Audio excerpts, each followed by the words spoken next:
doing from like Springer Mountain to Winding Stair Gap in like 3 days. And I'm like, bro, do you think that's a little bit aggressive? Dude, that's 107 miles. And I can do it. Well, they're calling me at Neil Gap on the third day. I didn't quite make it. And that's what we're talking about when you go into that. Like, have a reasonable, well, first off, know what your limits are. Be reasonable in your physical abilities. Don't be, hey, I'm the guy that can do it. Like, I had a guy wanting to do 130 miles in 7 days. That's what I'm screaming right there. And I'm like, what is that, NOC, a burning I was like, town hey, man, have you hiked before? And he was like, well, no, this is our first hike. I was like, well, here's what you need to do. Park at Amiclola and go hike. Call me the day before you want to come off the trail, and we'll figure it out. That's how we usually do stuff. Because I was like, dude, 130 miles a week is freaking crazy. Bro, that's huge. And we were doing 120 miles a week, and that's when you're in peak form on the AT. So was he a new hiker, though? Yeah, he'd never hiked before. That's why my first question is, have you hiked before? I think that people are getting this offline, dude. I really do think that's where it's coming from. Well, you read books, too. Like, I read AWOL's book.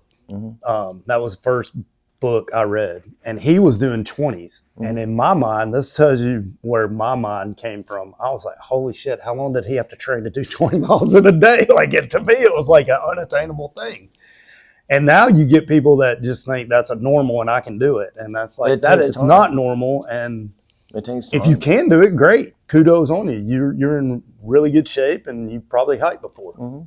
If not, you probably need to bite less off. I think the 70 to 75% of the people that come to Georgia are new hikers, man. Agreed. That's how I would agree with that. Yeah, definitely. Most of them are new, man. They don't know what's up. Mary and I take a lot of time with people. When I schedule, I spend 2 hours at a time with I try to, if you want to talk and you want to give me information, then I'll help you out. Yeah. But I will say this, with that being said, is like, at some point you guys need to understand that we're spending a ton of time as well on our side, and we don't mind giving advice, but you got to do with it what you want to do with it, obviously. But there's like this fine line in there about people that you should listen to the advice. I'm just going to say that. Yeah. If you don't want to listen to it, that's by all means your prerogative. But when we're sitting here trying to tell you something, it's not because we don't think you can. It's because that's not normal. Right. It's by experience. I went and picked a dude up that was going to do 40 miles in 1 day, and I'm going through, are you sure you want to do that? And then I go to pick him up, and he's got this little tiny backpack, and he's an ultra runner. I was like, dude, why didn't you just tell me you're an ultra runner? I would have never even questioned it. Yeah, exactly. It's like, just give me some information. I can help you out. Yeah, exactly, dude. Yeah. Getting information and finding out what the background is of the person 100%. Is super important. And like I go back, a lot of people are one-man team. Yeah, and they don't have what. Pick our brains, man. I'm not sitting there saying you're going to do it the way I would do it, but I will help you out as much as I can. And everybody will. It's not like we're up here not wanting to help people. I think a lot of people also, like, when you call these drivers, man, a lot of them don't have the time to actually talk, especially during busy season. Yeah, 100%. A lot of people just don't have the time to sit down to take with the hiker, man, and take care of their, whatever the questions they have. But if we do have time to do it, man, we definitely sit down and do it. I mean, if you call me in the middle of March, they're not. There's a good chance that it's going to be a quick conversation. Yeah. Well, a lot of us are hammering out huge days, 600-700 mile days. I get people all the time like you guys, like, what's your hours? I'm like, when I wake up to go get my first guy to whenever 3 a.m. to 11 p.m. A lot of times we're up at 3, 4 in the morning to get somewhere to our first shuttle that is 2 hours away or hour away. The Atlanta air, dude, you know what I mean, bro? Going all over. And you have to time it perfectly, man, because you have to know the flow of traffic in Atlanta to break down or get down to Atlanta Aero in time. So Well, you know, I see a lot of people, they'll GPS something online. They'll be like, it's only 2 hours. And it's like, dude, no, man. You GPSed it at 1 a.m. It might be 2 hours from point A to B at 2 a.m. Well, especially if you're going down there because you got traffic. Oh, 6 a.m. But and this is one thing, when I talk about the discount thing, this is the thing. If you schedule with me to pick you up at North Springs and I get there and you want to jump another person into my car and you expect me to that doesn't work that way. I mean, you didn't get a discount on the plane because the plane's full. I mean, I'm not trying to be ugly to you guys. Well, you run a business. But it's like, you know, there's a lot of times me personally will go down to North Springs and I'm picking up one hiker. If I can put multiple hikers in my car, that's what we do. And that's a good day for me. But it's not every day. So for you to think that I've got 2 people scheduled and you're just going to jump in and you're going to split the cost, that's not fair to me. It's not fair to Just so you know that is not fair to me. I don't necessarily all the time get multiple people in my car.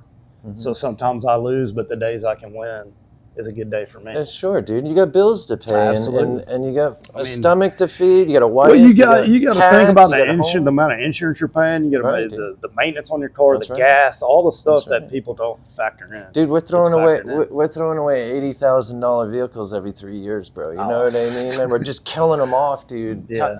And so, you know, I know back in the day, man, a lot of people didn't drive nice cars out here. They were the grampy that, you know, wanted some time with whatever. But today, people are buying brand new cars. We're insured properly. We're paying taxes. You know, I've got to shop and employees, man. That's a different animal.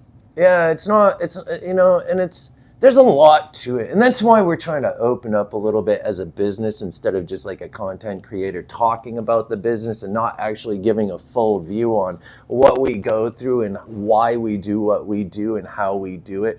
We're actually opening up our business, or he is also opening up to inform people so you guys know what's going on out here from the horse's mouth, man. This isn't like, you know, some dude that's regurgitating embellished information, man. This is straight up from the horse's mouth. He's been here since 18. I've been here since 2017, man. This is my 9th season, bro. Well, you know, the other thing, too, we're not trail angels. Absolutely. And by the way, if anybody calls himself a trail angel and they take money, they're not a trail angel.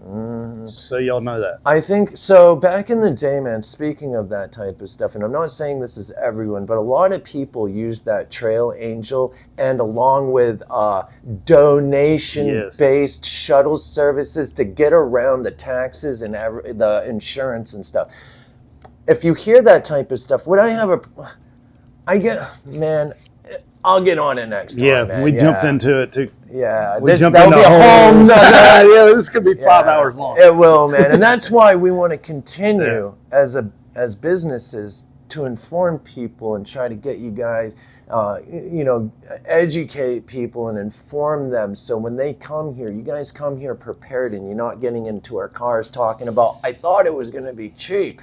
Someone told me online that it was, you know, I was going to go to a Gap and there was going to be filet mignon and avocados and Dom Perignon. And Jimmy here was going to give me a ride for, you know, a cigarette and a beer or something, man. It's like, absolutely not. I don't even smoke cigarettes or drink beer. So, you know what I mean? Well, that's the crazy thing is that you show up to Atlanta and you don't have anything. You don't have a ride set up. To me, that's insane. Like, I didn't show up to Maine and not know how to get to the trail. I mean, I'm freaking did my due diligence to figure out how to get to where I needed to go so I could start my hike. I mean, I can't tell you how many people every year show up here and they just call you randomly and they didn't set up a ride. Well, because I think what goes on right there, dude, I see this a lot, bro, is people will get in those rooms and there's people telling them that, you know, Uber will give you a ride. So they get here and they try calling Uber or they try calling around and they can't find a ride, especially with one of us, dude, that time of year, because we're booked up for months in advance. And, you know, luckily, like I said, we have numerous drivers and stuff, but a lot of these guys, man, are one-man teams, man, and so that... Yeah, absolutely. But we all kind of work together. Like, if Brett has a problem, I'm there for him. If I have a problem, Brett's here for me, with Ron, too, and there's a group of us out here that work together. Well, the people that do it all year round know each other pretty daggum well. Yeah, well, we've been out here for years, Yeah. man. You know what I mean? I mean, it is what it is. I stay away from all those newer people. I just Well, I meant like the people that are no, I know here. exactly what you're talking about. I'm not trying to. Man. I just stay away from. I really stay away from everyone, Well, man. And we kind of just. I'm not on social media, so I really stay away from everybody. He does, man, definitely. But he's out here everywhere. He's dependable, and he knows what's up. And so, let's end this here. Yeah, We're gonna keep doing this, man. But I want to say this: Bret Eady is the name. 4048. 569. That's right. 56. No, wait. 4045698776. There you go. And so I apologize for that, dude. Oh man, I'm surprised you remember. I just got your number. I got your name in my phone. It's just like I don't It's- even know numbers. Do you know why I know your number, man? No. Because every time I turned you down for a shuttle. If someone calls, man, for years I've been passing out Ron, Brett's, and Jeff's number for years, and we all do the same thing, absolutely. man. We pass out numbers, but I'm always on the phone, so I'm just blasting numbers off all the time. But that being said, man, that is his phone number, and if anyone needs anything, what are your hours, bro, and what time of year? Whenever. Call man. me. So we'll figure it out. That's right, man. So if anyone needs anything at all, give us a call, man. Yeah, we'll take care of you. We want to thank you, man, for listening to us. I know this is a long session, man. Yeah, it's but crazy long. I think it will really. I think it's good, man. I hope so. It will be. I hope we inform some people something. I think it will be good, man. We'll just keep it up, bro. There you go. All right, guys. Happy trails. Love, man. Peace.